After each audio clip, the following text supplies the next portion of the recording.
आज भी US congressman bread Sharman, जिन्होंने कल भी बहुत एतराज किया था, अब तो उन्होंने हद ही कर दी है। उन्होंने secretary of state Anthony Blinken को लेटर लिखा है कि इमरान खान और उसकी पार्टी के साथ और जर्नलिस्टों के साथ बेतहाशा बुरा सलूक किया जा रहा है। इस मुल्क के अंदर कॉन्स्टिट्यूशन को बिल्कुल माना नहीं जा रहा है। एंटी डेमोक्रेटिक कॉन्सिक्वेंसेज जो है उससे क्रिएट हो गए हैं।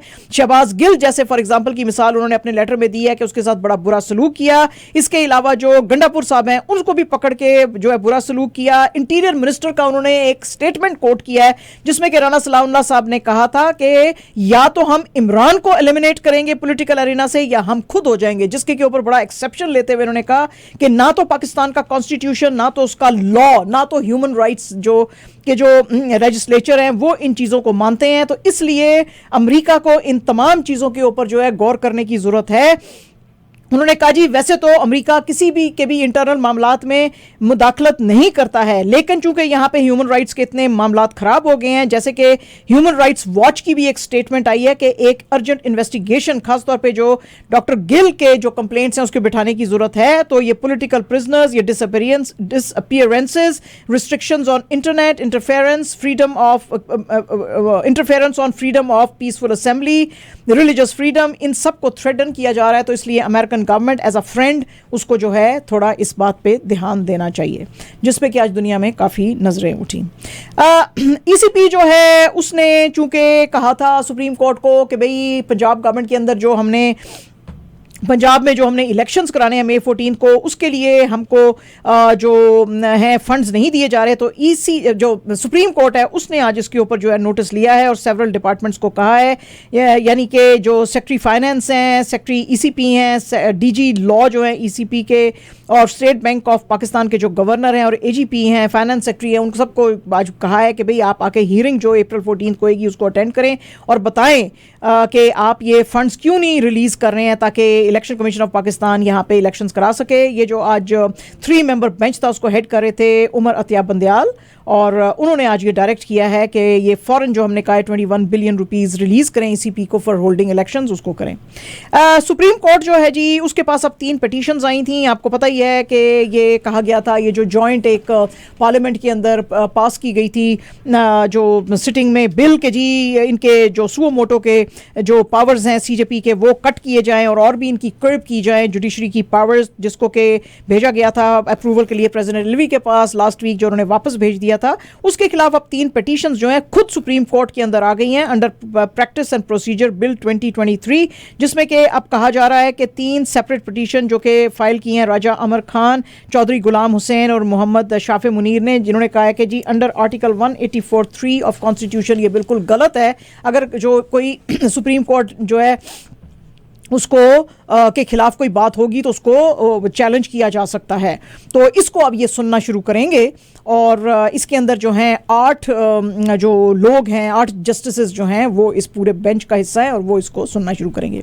आईएसपीआर ने आज कहा जी कि हमने 3 टेररिस्टों को मारा है जो केपी का बेजोर डिस्ट्रिक्ट है वहाँ पे, और यहाँ पे बहुत इंटेंस जो है फायरिंग हुई थी मिलिटेंट्स और सिक्योरिटी फोर्सेस के बीच में, जिसकी के वजह से जो है इनको मारा जा सका और इनके कब्जे से बहुत सारे वेपन्स और एम्यूनिशन भी लिया है। और उन्होंने कहा जी कि इस इलाके में लोग अब खुश हैं क्योंकि वो चाहते हैं कि यहाँ पे हमेशा के लिए टेररिज्म का खात्मा किया जाए। पाकिस्तान रेलवेज ने अनाउंस किया है कि वो 5 स्पेशल ट्रेनें जो है वो ईद के मौके के ऊपर चलाएगा, और जो है यहाँ पे उसके बाद भी जो है कुछ ट्रेनें चलाई जाएंगी ईद के बाद भी, यानी कुछ ईद पे और कुछ ईद के बाद। तो इसके मुताबिक जो पहली ट्रेन है वो कराची से पेशावर जाएगी, सेकंड कोयटा से पिंडी, फिर कराची से लाहौर, फिर पिंडी से कोयटा, और फिर आखिरी जो होएगी वो कोल्हार से कराची जाएगी।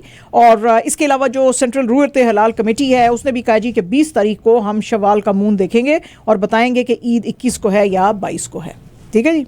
हाँ, अन्य बैठे हुए वहाँ पे सारे उनको क्या नजर आएगा पाए तुम देखो मेरी गल सुनो, साइंस बहुत तरक्की कर गई है, एक टेलीस्कोप लगाओ आपको खुद ही पता चल जाएगा है। आप अपनी इंटेलिजेंस ना यूज करो प्लीज। वो जाते हैं हबीब प्लाजा, बैंक प्लाजा के, वो सबसे ऊंचा है पाकिस्तान में, वो पाकिस्तान का बुर्ज खलीफा है बुर्ज खलीफा है, वहाँ से ऊपर जाके देखते हैं वो। अच्छा अच्छा अच्छा, ऊपर जो है बस अच्छा, फिर उनको चांद नजर आ जाता है, खाने पीने की चीजें। ओह अच्छा अच्छा अच्छा, वहाँ माजिद भाई मैं कहती हूँ पाकिस्तान में जितनी मौजें हैं ना, मौजे हैं जी, कसम से दुनिया के किसी से भी, यानी चांद देखने जा रहे हैं और उधर भी जो है वो बड़े बड़े जो हैं वो पकवान के जो ट्रे हैं वो उधर, चलो हम भी खाना पीना सारा चीज ऊपर चलेगा। मेरी आपकी नजर तो कुछ ठीक ही है उनसे, चलो वहां से फिर वो अपनी दूरबीन लगाते, आपने कहा था क्या चीज, टेलीस्कोप चारों तरफ कोई ना कोई चांद नजर आता है, आ जाता है, बस खड़ा होता है उस वक्त किसी ना किसी छत पे खड़ा होता है, चांद नजर आ गया, बहुत चांद नजर आ गया। ठीक है।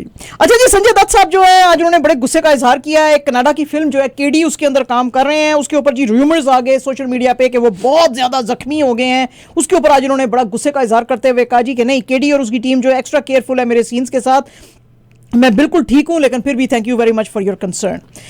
शाहिद कपूर की जो अपकमिंग फिल्म है जी ब्लडी डैडी, उसका जी आज पोस्टर आ गया है। The film is being directed by Ali Abbas Zafar, और लोगों ने तो आज इनको कहा है ओ वाह तुम तो बिल्कुल ही एक बॉलीवुड हॉलीवुड के स्टार लग रहे हो भाई इसके अंदर। इसके अलावा रोनित रॉय जो कि इस फिल्म में होंगे, वो भी कह रहे हैं कि ये बड़ी एजी किस्म की फिल्म है, एजी एज हेल है, और मैं बड़ा खुश हूं कि मैं इस मूवी का हिस्सा हूं, क्योंकि ये जो इसमें मैं कैरेक्टर करूंगा वो मेरी करियर का बेस्ट होएगा। And I am working with the finest actors of the industry and one of the finest directors also. और जनाब आज जो हमारे सल्लू भाई हैं, सल्लू भाई के खिलाफ जो एक आई थी, जो एक रिपोर्टर ने केस डाला था इनके ऊपर हरासमेंट का, वो आज बॉम्बे हाई कोर्ट ने खली वली कर दिया है। बॉम्बे हाई कोर्ट ने कहा कि just because Salman Khan is a celebrity तो आप उसको जो है नॉनसेंस नहीं दे सकते हैं। हुआ यह था कि एक आदमी ने इनकी सलमान खान की और इनका जो बॉडीगार्ड है नवाज शेख, तस्वीरें जब लेने की कोशिश की और बॉडीगार्ड ने उसको पीछे किया तो उसने बड़ा उसका बुरा मनाया और इनके खिलाफ केस डाला। बॉम्बे हाई कोर्ट ने कहा जी कि सिर्फ एक आदमी जो है उसने अननेसेसरी ऑपरेशन जो है एक स्टार के खिलाफ की है, और पूरी जो मशीनरी है उसको वो हरकत में लेके आ गया because of the personal vendetta. जो स्टार्स होते हैं वो भी इंसान होते हैं, स्टार्स को आप इंसल्ट नहीं कर सकते, उनकी मर्जी के खिलाफ उनकी तस्वीरें नहीं ले सकते, और ये जो है ये शो करता है एक पूरा प्रोसेस ऑफ अब्यूज, जिसकी की वजह से ये केस जो है हम खली वली कर रहे हैं। ये खुद he can take care of himself. Yeah, I know. Sallu भाई तो फिर आपको पता है, सल्लू भाई के साथ लड़ाई करके आप हिंदुस्तान में रह सकते हैं। Yesterday he showed you all the apps. हाँ, apps कमीज उतार के उसने कहा ये स्पेशल इफेक्ट्स नहीं है, ये मैंने बड़ी मेहनत की है भाई। हाँ, सल्लू भाई है ना, ये सब कुछ कर सकते हैं ये ऐसे। उसको तुम कर रहे हो, उसको डरा रहे हो, धमका रहे हो, वो कहता है मैं देखता हूँ क्या होगा मेरे साथ, फिर खुले आम फिर रहे, अपनी शूटिंग कर रहा है, गिन के हड्डी तोड़ेगा ये। अच्छा जनाब, आज आईसीसी की मेंस T20 जो प्लेयर्स की रैंकिंग है वो आई है, और उसके अंदर बाबर आजम जो है नंबर 3 पोजीशन पे आ गए हैं, काफी नीचे चले गए थे, और मोहम्मद रिजवान जो है उन्होंने अपनी सेकंड पोजीशन पकड़ी हुई है। इंडिया के जो सूर्य कुमार यादव हैं वो पहली नंबर के ऊपर हैं, लेकिन हो सकता है कि ये गैप ये दोनों लड़के खत्म कर दें। उसकी वजह यह है कि अभी 5 मैच T20 सीरीज जो होने वाली है न्यूजीलैंड के साथ पाकिस्तान की, जो कि अप्रैल 14 से लाहौर में शुरू हो रही है, हो सकता है कि ये जो है लड़के अपनी पोजीशनिंग और भी अच्छी कर दें। इस वक्त सूर्य कुमार यादव की 906 रेटिंग पॉइंट्स हैं, रिजवान के 811, बाबर के 755, और बाबर खुशनसीब हो गया इसलिए कि डेवन कॉनोवॉय जो है वो न्यूजीलैंड की जो सीरीज श्रीलंका के अगेंस्ट हुई है उसमें से वो एब्सेंट था, तो उसकी वजह से उसके नंबर कुछ कम हो गए। और ये लेकिन बहुत अफसोस की बात है कि T20 आईसीसी की जो बॉलर्स की रैंकिंग है उसमें टॉप 10 में कोई भी पाकिस्तानी बॉलर नहीं है, और उसकी वजह तो ऑब्वियस ही आपको पता ही है कि बहुत सारे पाकिस्तानी बॉलर्स को और प्लेयर्स को रेस्ट भी कराया गया था अफगानिस्तान के खिलाफ जो सीरीज थी। T20 के अंदर अलबत्ता 12वें नंबर पे जो ऑलराउंडर है वो शादाब खान है, और पाकिस्तान का तो वो आप बॉलर भी ले सकते हैं, बैट्समैन भी ले सकते हैं। ये बॉम्बे हाई कोर्ट ने जी आज एक FIR जो कि विराट कोहली और उसकी वाइफ जो है ये अनुष्का शर्मा, उसकी जो बच्ची है छोटी, उसके खिलाफ जो डाली थी वो उस आदमी के खिलाफ उन्होंने खत्म कर दी है। उसकी वजह यह है कि इस आदमी ने राम नागेश अकुबाथीनी ने इसको थ्रेट किया था जब पाकिस्तान के अगेंस्ट ये T20 वर्ल्ड कप खेले थे 2021 में और पाकिस्तान से हार गए थे, तो उसने कहा था कि तुम्हारी बेटी वामिका को मैं मारूंगा, तो उसके ऊपर फिर इन्होंने इसको अरेस्ट किया था। और लेकिन उसने फिर एक लेटर लिखा है, ये जो इनकी मैनेजर है मिस डिसूजा, उसको अक्विला डिसूजा और उसको कहा जी मैं एक सॉफ्टवेयर इंजीनियर हूँ और अगर मेरे ऊपर कोई पुलिस केस आ गया इस तरह से तो फिर ना तो मैं अपनी स्टडीज़ परस्यू कर सकूँगा, ना मेरे बाहर जाने के कोई अपॉर्चुनिटीज़ रहेंगे। तो उन्होंने अब जो है मिस डिसूजा ने बात की विराट कोहली से, तो फिर विराट कोहली ने कहा अच्छा ठीक है आप ख़त्म कर सकते हैं। तो ये FIR अब ख़त्म कराई गई है, क्योंकि वैसे भी उसमें कहा गया था कि वो जो IP एड्रेस है वो ये शो नहीं करता कि ये इसी के जो है मतलब डब्बे से मशीन से ईमेल भेजी गई है। एंड जनाब एब्सोल्युटली अवर लास्ट न्यूज़, और ये हमारे जैसे गरीबों को दिल जलाने के लिए, माजिद भाई तो अमीर बंदे हैं, मेरे जैसे गरीब बंदों के लिए तो गार्डियन की ये खबर है। इसमें 1 पेयर ऑफ स्नीकर्स जो कि माइकल जॉर्डन ने, ये जो आपको पता ही है NBA का सुपरस्टार है वैसे तो, माइकल जॉर्डन जो है उसने पहने थे second half of the game जो NBA फाइनल्स हो रहे थे उसके अंदर। ये आज जनाब ऑक्शन किए जा रहे हैं, ऑक्शन की इसकी प्राइस डाली गई है। जूते यानी कि बूट, टूटे पजे मैले बूट 2.2 मिलियन US$ के।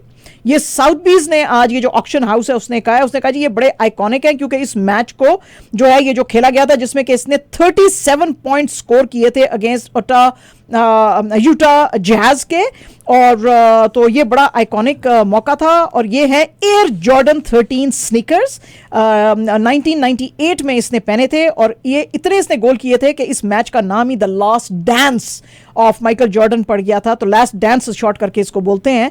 तो साउथबीज ने जो लास्ट सबसे एक्सपेंसिव जूते बेचे थे वो कानिये वेस्ट के नाइकी एयर यीजी भेजे थे न्यूयॉर्क ऑक्शन के अंदर, और उसकी प्राइस थी 1.8 मिलियन इन अप्रैल 2021। तो अब ये जो है 2.2 मिलियन है।